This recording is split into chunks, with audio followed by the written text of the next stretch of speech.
This is Reaganism, a podcast dedicated to exploring where the Reagan movement lives today. I'm Roger Zakheim, your host, director of the Ronald Reagan Institute in Washington, D.C. On this episode of Reaganism, Roger sits down with Dr. Tevi Troy, who served as the former United States Deputy Secretary of Health and Human Services and is now a senior fellow at the Bipartisan Policy Center. They discuss Dr. Troy's new book entitled The Power and the Money, the epic clashes between commanders-in-chief and titans of industry, which highlights the relationship between the most powerful leaders in American industry, from Howard Hughes to Elon Musk, and the President of the United States. Tevi Troy, welcome to the show. Thanks for having me. I always love what the Reagan Institute is doing, and I appreciate all the good stuff that you're doing as well, Roger. Well, thank you, and it's wonderful to have such a distinguished guest and one who I count as a good friend, and it's great when that comes together. We're here today to talk about your latest book. For those watching, it appears prominently over Tevi's left shoulder, The Power and the Money, the epic clashes between commanders-in-chief and titans of industry. Congrats, another book. I think the last time we had you on Reaganism, it was on Fight House. So you've kind of gone from profiling the dysfunction inside the White House. Now you're profiling the brawls between the White House and those titans of industry.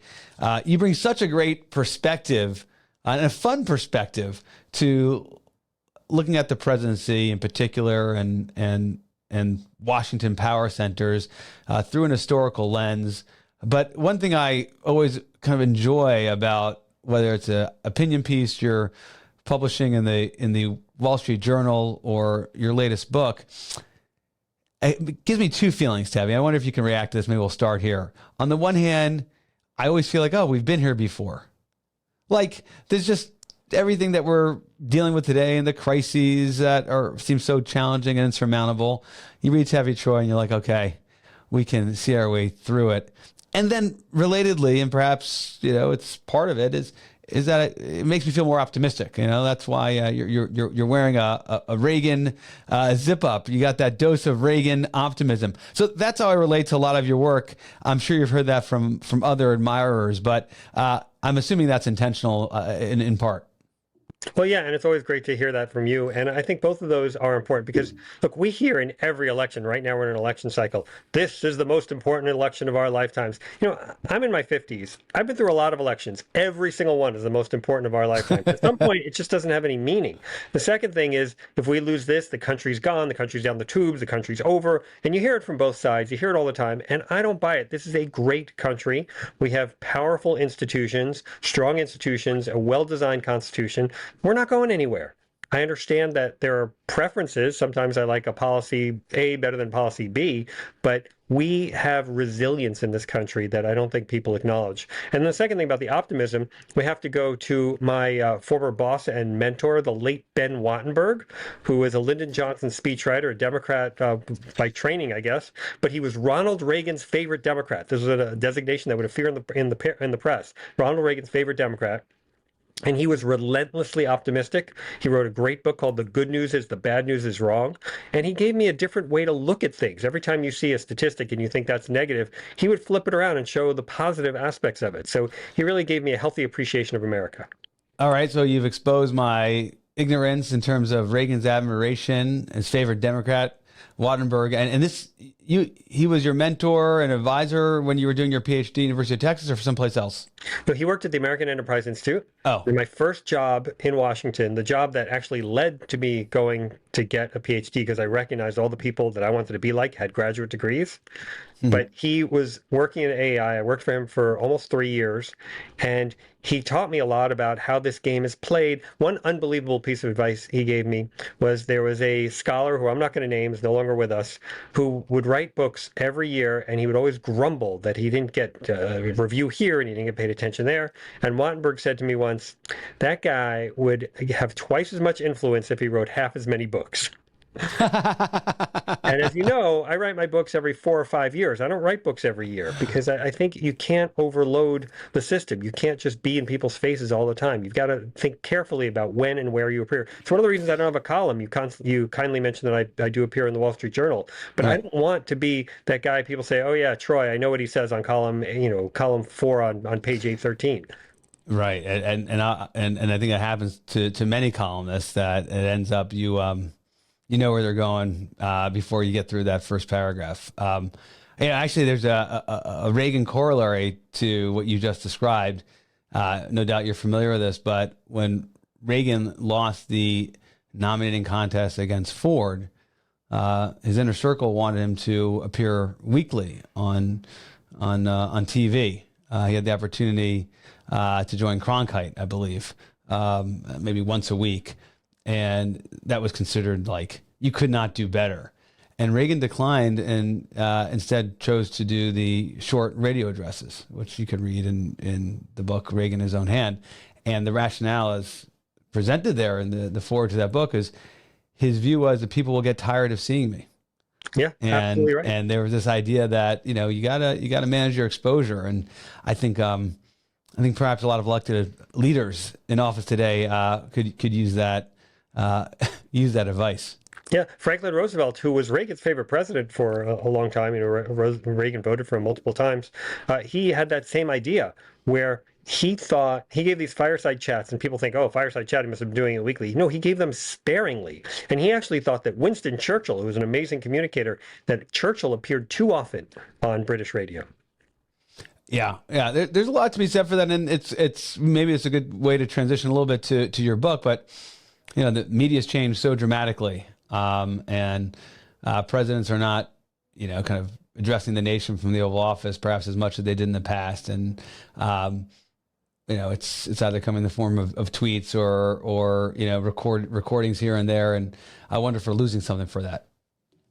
Yeah, look, I mean, Trump doesn't give a lot of addresses from the Oval Office when he was president, but he sure is in the people's faces a lot, right? I mean, and he gave those during COVID. He gave those press conferences daily. That eventually his advisor said, "You've got to stop doing this because you're overexposing yourself." Now, Trump, there's a great story about Trump's origin. He's 15 years old. He's on his high school baseball team.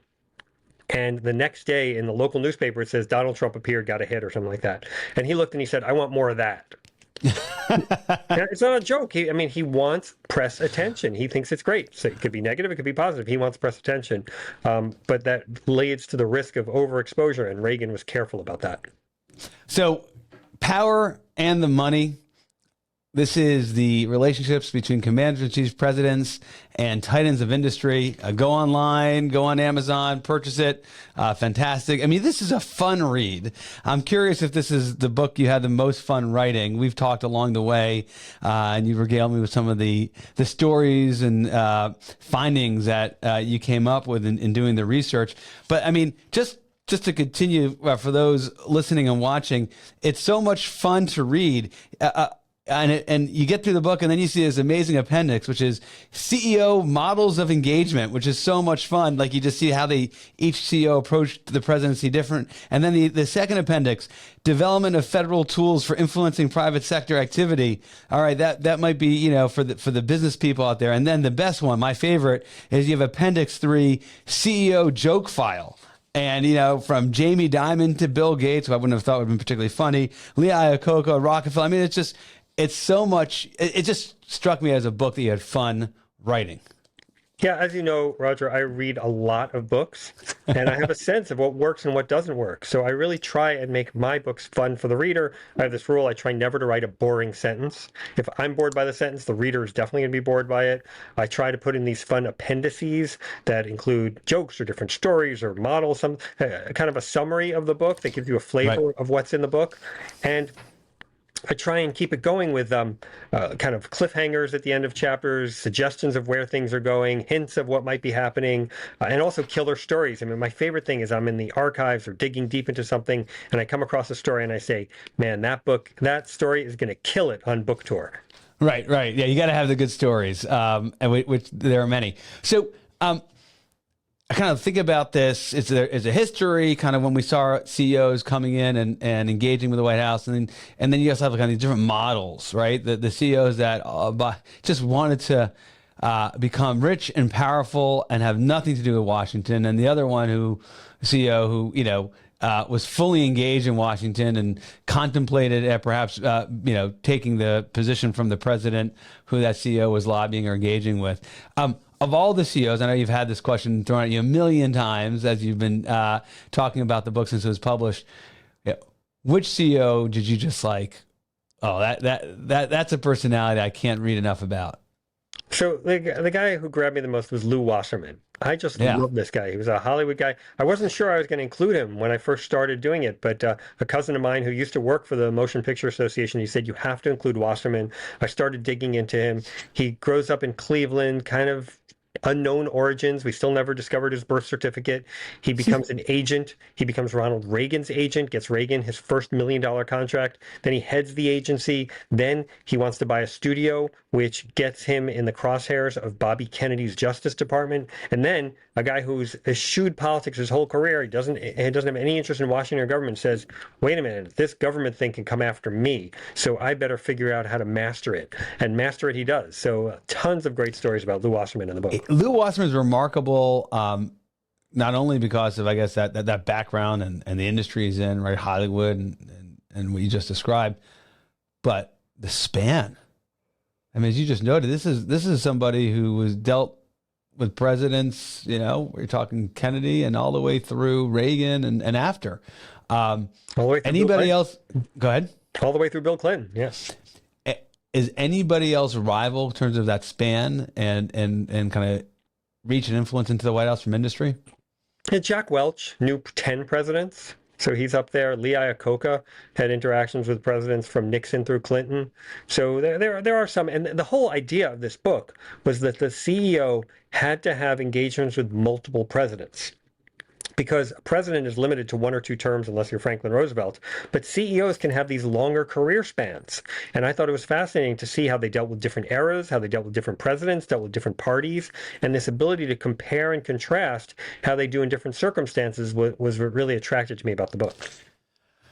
And then, of course, you have Elon Musk and where we are today, which, perhaps as a CEO who is playing both sides for a time. And as we're all experiencing right now, whether you are on X or off of it, here is one of the biggest, most prominent billionaires, CEOs in the country, in the world, who is going all in for one presidential candidate. Now, here's the thought exercise, Tevi. Okay. If Elon Musk would have read your book, The Power and the Money, do you think he would have played his cards differently in this 2024 election cycle? Yeah, I'd like to say, sure, he would play differently, but I don't think so, because of a quote I have in the book where he goes on Saturday Night Live and he says, look, I built the rocket ship to Mars. I remade the electric car. Did you think I was going to be a normal, chill dude? So the lessons I have in this book, which I think apply to just about every normal CEO, may not apply to him. He thinks differently. He approaches things differently. If you read the Isaacson book on him, you see he's very impulsive. So I don't necessarily think that Elon Musk would change his approach on reading my book. Now, maybe he should change his approach on reading my book, but that's just not who he is. The other thing that struck me, and the CEOs that you profile here, there's some exceptions, but many of them are the founders. There aren't, as much as there aren't CEOs, really their core characteristic is that these are people who have built great companies and started them or transformed them, that has given them a sort of power and stardom that the typical CEO does not enjoy. They don't have that sort of capital. Jamie Dimon, of course, is, this is a publicly traded company. He's got a board to report to. But from Musk to, Henry Ford, or I should say Henry Ford to Musk. I mean, these are people that have tremendous amount of autonomy in a way that I think a traditional CEO does not. Is there a relationship between that profile and those who actually can engage with the president? Or am I overemphasizing kind of the autonomy of some of these people that you profile? No, I don't think you're wrong. In fact, I talk in the book about the loneliness of leadership, that if you're the president, you don't feel like anyone can really relate to you. Everyone in the White House, whether it's the chief of staff or the vice president, no matter how senior they are, they're all subordinate to you. So you don't necessarily have anyone who is kind of at your league, who's a real peer. And these CEOs can appear to be peers. I have this great story in the book about Lou Wasserman is talking to Lyndon Johnson late into the night. He leaves Johnson's bedroom at 2 or 3 in the morning, and Lady Bird Johnson sees him, and Wasserman starts apologizing. I'm sorry I kept the president up so late. And she says, don't apologize, Lou. He lives for this, because there's so few people that he could really talk to and relate to. So I think founders do sometimes have that mystique. That's why I profile them in the book. But there are also other CEOs who are decidedly not founders who became huge. I mean, Lee Iacocca, who had a lot of interactions with Reagan. He has the #1 best-selling book in America in 1984 and 1985. I can't think of anyone else who had that. The same best-selling book 2 years in a row. And he was one of those people. And he was one of those people who said, because of that stardom, and I imagine Musk is not different here, although I don't quite see it, that seriously contemplating running for president. And then even Donald Trump, I think there's a reference in the book how I'm trying to recall this one, but basically he put it out there in the 1980s that he was considering running for president. Yeah, that's when he does the famous Oprah interview. Oprah didn't have political figures on, and Trump really wasn't a political figure, but he comes on and he says a lot of things that would be familiar today. They're stealing our country, they're ruining our country, the immigrants and trade and stuff like that. He was more concerned about Japan than China then, but the messages are very similar. Let's talk about Wasserman and here his relationship with Reagan, given that we're on Reaganism, coming to you from the Reagan Institute. It's a surprising relationship because they were close, and then Reagan and Wasserman kind of went their separate ways. Certainly from Reagan's standpoint, he felt let down, which perhaps you can share a little bit more about that. And then Reagan's president, and Wasserman kind of works his way back in to his advantage, at least the way you capture it in the book. So give us a little Wasserman-Reagan history here. Sure. Well, Wasserman is Reagan's agent. As it said, he got Reagan his first $1 million contract, which was a really big deal at the time. And then Reagan's career, his film career, just dries up. These film careers, it's not necessarily predictable. You're a star for a while and then you're not. And it was very hard to get Reagan roles. Reagan transitions first into a TV person. He does Death Valley Days. He does the GE show. And Reagan starts going in a more political direction. Wasserman's a Democrat. Reagan is a Republican, so they don't agree on politics. And then by the time Reagan is governor, Wasserman and Reagan are in different places. Wasserman backed Reagan's opponents, more than one opponents, and so Reagan doesn't like that much. And so it's not like they had a fight or a falling out. They just drifted apart. And then... Wasserman was supporting Democratic candidates, right? Through 1980. He built the pipeline of Hollywood money going to Democratic politicians. It didn't really exist before Wasserman. So then... Wasserman notices, and especially his wife Edie notices, that Reagan is doing pretty well in 1980, and she slowly starts to rebuild the ties to Reagan. And by the time of the inauguration, they're back in Reagan's good graces. And the story you're alluding to is that there's a regulation that would benefit the television networks over the studios. Wasserman was head of a studio. But it was also a more free market oriented regulation. It was called the FinCEN regulation, and it basically protected the studios from the networks. It was a government intervention. And the FCC chair, a guy named Mark Fowler, a good free market Republican, he wants to do this regulatory fix, a deregulatory move. And he's going along with it, and the economic aides are all fine with it until Wasserman intervenes. And suddenly, Fowler is called to the White House and taken to the woodshed by Reagan because of Wasserman's intervention. And it's kind of a rare instance of Reagan being convinced not to do one of the free market things that he wanted to do because of someone from the outside coming in. Now, Iacocca had a different experience, right? Because Iacocca was back in the White House with Reagan and was frustrated with Reagan's ability to, hear him out, but at the end of the day, side with his administration. Yeah, and I think that was a more normal relationship. Reagan generally went with his free market instincts. In fact, at one point, Iacocca is bugging Reagan to institute a gas tax, which is the last thing Reagan wants to do. And Reagan says, my pollsters tell me if I put in a gas tax or increase the gas tax, then every time people fill up, they're going to think this is the Reagan tax, and they're going to be mad at me. And he says to Iacocca, that's why I'm on this side of the desk and you're on that side. That was a fun anecdote, which is, again, given Lee Iacocca at the time running Chrysler, I don't think many people would speak that directly to him. No, and the CEOs aren't used to it. But, the presidents, what I say in the book as a whole is that while they're in power, the presidents have the edge. But these CEOs, because they have longer tenures, they can get more done in some ways because they have more years in which to do it. Yeah, they're kind of like the bureaucracy from the outside. Yeah. Henry Ford's another figure here that I didn't fully appreciate how much the kind of stardom and the parallels with, kind of the Musks of the world. Take us through that one. Going back to the Model T to the Tesla of today. Yeah, I definitely thought of parallels between Musk and Ford. Ford creates the Model T, which is this innovative new car that everybody wants to buy. Musk obviously creates the Tesla. They both buy platforms. So Ford buys the Dearborn Independent, which unfortunately he allows to be an anti-Semitic paper. Musk buys Twitter, becomes X. And whatever you think of his approach, and I kind of like the fact that he's more pro-free speech. There has been more of a proliferation of anti-Semitic voices on the platform. I don't think Musk is personally anti-Semitic, but there have been allegations of that. Ford, I don't even think it's a question. He was anti-Semitic. He backed from it in later years, and I appreciate that. But there's no gainsaying his. There was damage done. Yeah, there was definitely damage done. But the fact that they kind of remade the auto industry, they bought platforms to get their voice out, they dabbled in politics, they were kind of big names, larger than life, covered by everyone. I think there's a lot of similarities there. And fully engaged in Washington politics. Yeah, I mean, Ford comes in 1915 to the Wilson White House, tries to convince Wilson not to get the U.S. involved in World War I. Oops, that didn't work.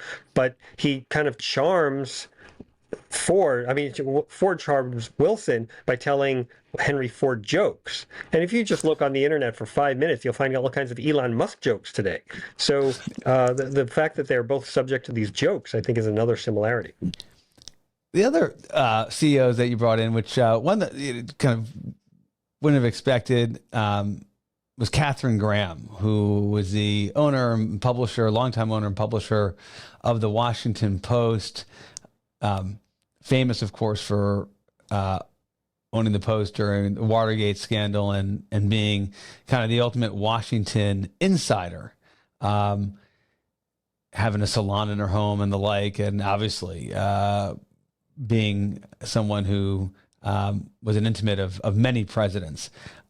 Also not maybe the only female, or certainly one of, I think maybe perhaps the only one that's profiled in the book. So give me the thinking on Katharine Graham in your book. And again, we're with Tevi Troy, the power and the money, the epic clashes between commanders in chief and titans of industry.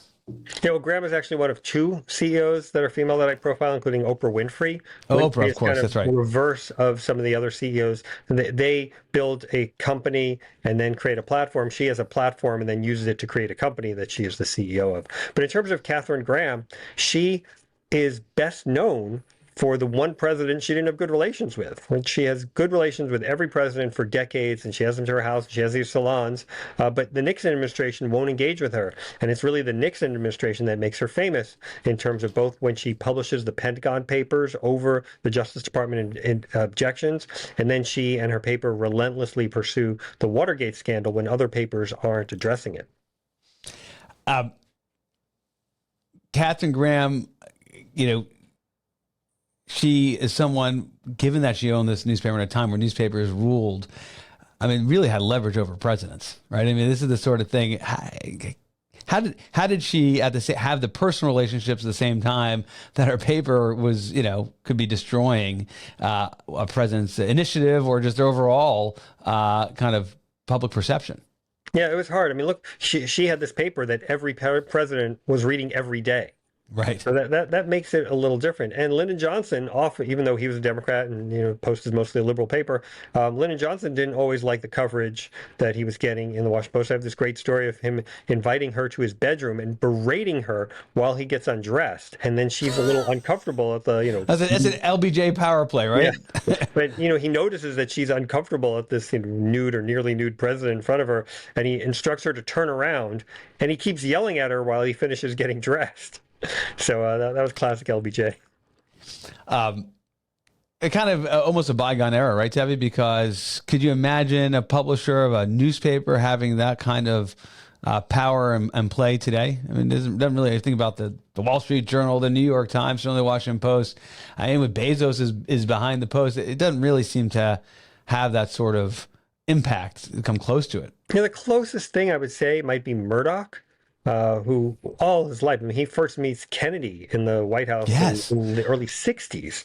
He wants a close relationship with the president. He finds it very hard to get. Reagan is a little standoffish. And then he has the White House that pay the most attention to him hate him, meaning the Obama White House and the Biden White House. They basically have anti-Murdoch operations, in effect, run by the same person, Anita Dunn, to go after Fox, belittle Fox, make sure that the administration is not sharing information with Fox. So in a way, he gets what he wants, the attention of presidents, but it's very negative attention. Yeah, and I think you're right. It's a media mogul that I guess has play today and would have back then. It's just Murdoch, of course, his media interests includes the Wall Street Journal, but it's really Fox that is the impact player. One thing that we got to think about here at the Institute, thinking about presidents and their role in foreign policy and national security. Wartime. So what is the role of CEOs in the context of armed conflict? Clearly an industrial base is critical to any president that is overseeing the United States in armed conflict. This book, of course, reaches from the world wars through Korea to modern day warfare. What did you see on that score? How does that, if any way, change the dynamic between presidents and CEOs? Yeah, I'm glad you mentioned that, because there is this history of CEOs kind of stepping up in wartime, being supportive of presidents. John D. Rockefeller, who certainly had his issues with multiple presidents, from Teddy Roosevelt and then later Woodrow Wilson. They were opposite parties, but he stands firm for America during World War I, raises $70 million, which is a lot more money then than it is now, in support of the war effort. Henry Ford, even though he's a pacifist and tries to keep us out of World War I, in World War II, he builds the largest armaments plant at Willow Run, and even has his nemesis, Franklin Roosevelt, come visit and gives him a tour of the arms plants. And then Henry Luce, who hates Franklin Roosevelt, after Pearl Harbor, he says now's the time to stand with the president, even though he and Roosevelt don't get along. So I think there is this history of CEOs recognizing in wartime that there are times to be there for the country and not necessarily just for the interest of their business. One of the things that certainly those on the conservative movement on the right have issues with, but it's also true for the left, is the big tech companies, right? You profile Zuckerberg, you profile Steve Jobs. Talk a little bit about how big tech, and we hit on this a little bit with Musk, but he's almost his own figure. Those in the big tech companies here, I'm talking about, Meta or Facebook and Apple, have positioned themselves with the CEOs. And it very much plays in, Tevi, to me, what you said earlier, that they know they're going to deal with multiple presidents, not just one-term or even two-term president. Yeah, there's so much going on here. I mean, first of all, related to your previous question about wartime and supporting the defense establishment, some of these CEOs of the tech companies, they preside over very liberal workforces that don't want to help the U.S. military establishment. It kind of makes me wonder, we're here in the context of the masterful Israeli attack on Hezbollah operatives using their pagers and their walkie-talkies. I mean, there's never been a more targeted attack at actually enemy fighters in history. And would American companies been willing to support an attack like that? Would the liberal workforce at Google or Meta help out with that? I'm not so sure, based on what we've seen in recent years. Well, we, as you know, the Reagan Institute, we run the Reagan National Defense Forum, and we had a pretty pivotal moment a number of years ago where we hosted Jeff Bezos At the time, he was still leading Amazon. And it was at that moment, Google had opted out of a Pentagon contract, Project Maven, reportedly because employees did not want to be in the business of helping the intelligence community on a program that was identifying targets. Parenthetically, these were identifying military targets or using technology so you'd be hitting legitimate targets and making sure you weren't hitting innocent civilians. Put that aside, that still didn't warrant in the minds of these misguided Google employees from pushing back on their leadership, and that for a time really resulted in Google walking away. I don't think there's no way to put it, from supporting the national defense community, the intelligence community, and Bezos at that moment. Maybe Tevi, when you do another round of publishing the book, you can add a page on this or a footnote on stage, and made it very clear that, hey, we're an American company and we're going to support the U.S. military and we're going to support the United States of America. And that's who we are and that's who we're going to be. It's not a direct quote, but it's effectively what he communicated to a room full of CEOs and, general and flag officers and senators and congressmen. Very impactful, but also reflective of kind of how far afield some of the tech companies had gone, where you needed a Bezos to come in and correct it. That also is an example of where a founder perhaps had more power over the direction of his or her company than other companies where the founders perhaps were no longer there, and it was led by others. That to me, Tevi, is kind of a great example of where tech correcting itself. And I think overall, since that time, we've seen the tech world come back to the national defense community and U.S. government, more broadly. Yeah, and they also know that there's competitors out there, like Palantir is specifically designed to be a tech company that helps the U.S. government. So if Google doesn't step up, they know that other people will, and they'll just the company will be damaged. So I'm glad you mentioned Bezos, because I think his name has come up as the CEO who I didn't include, who most people ask about. And look, I had a model for this. It had to be CEOs with multiple engagements, with multiple presidents, who had kind of interesting stories to tell. And Bezos, as fascinating as he is, and as fascinating as the development of Amazon is, he just didn't have the same level of direct presidential interaction as some of these other people I profiled. And that's why he wasn't included in the book. He was somebody who was considered. I had a bunch of index cards that my daughter Rena had prepared for me with it had the name of the CEO, the company they worked for, the industry they were in, the era they were in, and the number of presidents they interacted with. And I was flipping them around like you used to flip around baseball cards to determine who fit the model and who didn't. Well, in some respects, you could argue, based on even your grading system, that reflects the success of Jeff Bezos. Here you go. He's built a $1 trillion company, founded, and he managed to found it, lead it, and exit it without having too much drama with the White House and presidents. Yeah, it's true, and it is a successful approach. A lot of people don't get to do that. So John D. Rockefeller thought he could outgrow government and not have to worry about government. Didn't work for him. Bill Gates, similarly. Lou Wasserman, as I said earlier, gets involved because government starts poking around in what he's doing. Gates used to say that the private sector is 3 times as fast as government, and that the tech sector is 3 times as fast as the private sector. You'd say that means proudly that we're 9 times as fast as government.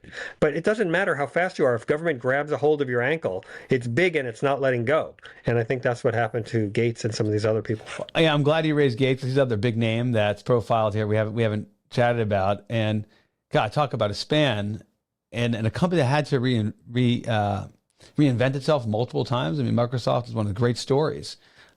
Leading edge tech company that has had at least 3 or 4 iterations of what made it leading in tech, from the operating system on your computer to the video games that, gamers play now, right? That's all Microsoft, and many, many things in between. Gates, of course, was a victim of antitrust suits, some of which really had nothing to do with the president. It was like an interesting example where I think it was the Clinton administration, Tevi, that started the antitrust suits against Microsoft, but it really resided down at the Department of Justice, not in Pennsylvania Avenue or 1600 Pennsylvania Avenue. Yeah, there's a couple of interesting things there. First of all, not only does Microsoft reinvent itself, but Gates reinvents himself. He's this kind of rapacious, sharp-elbowed businessman in the 1980s who's working to have software that won't allow IBM products to compete on his platform. One of the CEO jokes in the appendix is that the programmers would say that Windows ain't done until Lotus don't run. And Lotus was obviously the big IBM Excel-type spreadsheet program. No, I thought you were going to reference what shirt size does Bill Gates wear? Excel. That was you hear the bum bum there. Yeah.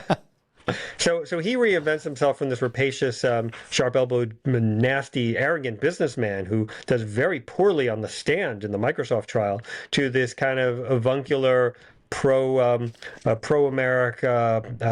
philanthropist who's giving money to help with pandemic preparation and stuff like that. So he really does reshape his own image to the extent that we don't even remember the 1980s Bill Gates when we talk about him. And then the Clinton administration, I talk about this idea of compartmentalization. When Roosevelt is going after Rockefeller in the 1900s, he's sitting there in late night White House meetings actively planning each step of the plan against Rockefeller. Whereas in the 1990s, Bill Clinton is intentionally apart from what the Justice Department is doing. Now, of course, the government's much, much, much bigger. So you can have that compartmentalization, and it allows Bill Gates and Clinton to develop a friendship. They play golf together. Gates shows up at White House tech summits. But at the same time, these Justice Department aides who are not in direct contact with Clinton are actively pursuing Gates's company. Which it's one example of kind of the complexities of the President of the United States and his or her Department of Justice. It's complex and often full of intrigue, and then also conspiracy theories seem to follow it too. We're wrapping up our conversation with Tevi Troy, author of the new book, The Power and the Money. Go buy it. Tevi, before we get to our lightning round, we've referenced it a couple of times, but I love your CEO joke file. It's just a really fun element. Do you have a favorite joke of the, I think 6 pages or so of jokes here that you want to point attention to for our listeners and viewers? Yeah, I'll tell my favorite clean joke. If you want non-clean jokes, they're in there too. But my favorite clean joke is that Mark Zuckerberg's walking down the street and a kid comes up to him and says, "Hey, Zuckerberg, my dad says you invade people's privacy." And Zuckerberg says, "He's not your daddy." That's the clean one.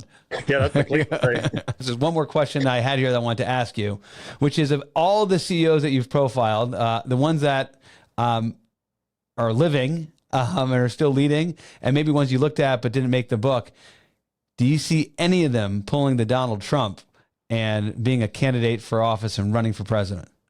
Well, the closest I think we have is Jamie Dimon, who's very clever about how he deals with Washington. He also calls himself barely a Democrat, which appeals to Democrats who say, "Oh yeah, here's a business titan who's a Democrat, he's on our side." Republicans hear the barely and they think, "Oh, he's against the excesses of the woke left, he's with us."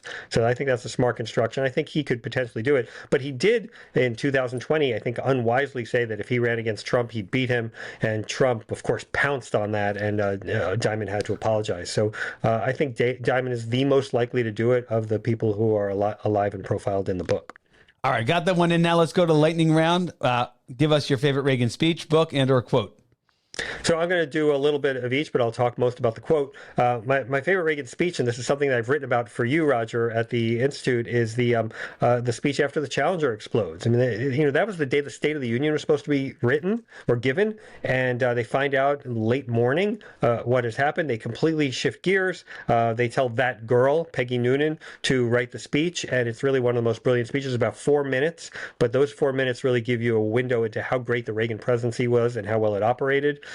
In terms of book, I really got to recommend my brother Gil's book, Morning in America, which is not only a fantastic distillation of the Reagan presidency and a history of the presidency, but it matches it up with the pop culture of the time. And I'm a little older than you, as a child of the 1980s who was growing up on watching The Cosby Show and Hill Street Blues and the Rambo movies, he relates all those cultural moments to what Reagan was doing. And I think it's a very well done book. I have that book on my desk. I've consulted a couple times for my own research, and it's impressive.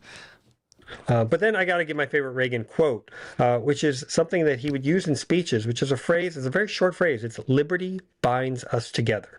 At a time when we're talking about all these ethnic groups or gender groups or whatever types of groups that keep us apart, that separate us, that balkanize us, Reagan recognized that it was liberty, the concept of liberty, the ideas in the Declaration and the Constitution were the unifying factor in American history, in American culture, and in American politics. And if we could get back to that, focusing on the liberty that binds us together rather than the ethnic or racial or gender divisions that drive us apart, then we can succeed into the future. And then we could go with what another great Reagan quote was, I believe that for America, there's always a brighter future ahead.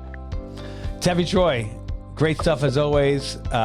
Congrats on your book, The Power and the Money, and look forward to having you back on the show. Thanks so much. I love all the markings and the tabs you put in the book. All right, take care. We hope you enjoyed this episode of Reaganism. New episodes premiere weekly every Monday on YouTube and all podcast streaming platforms. If you like this episode, be sure to let us know and share with a friend.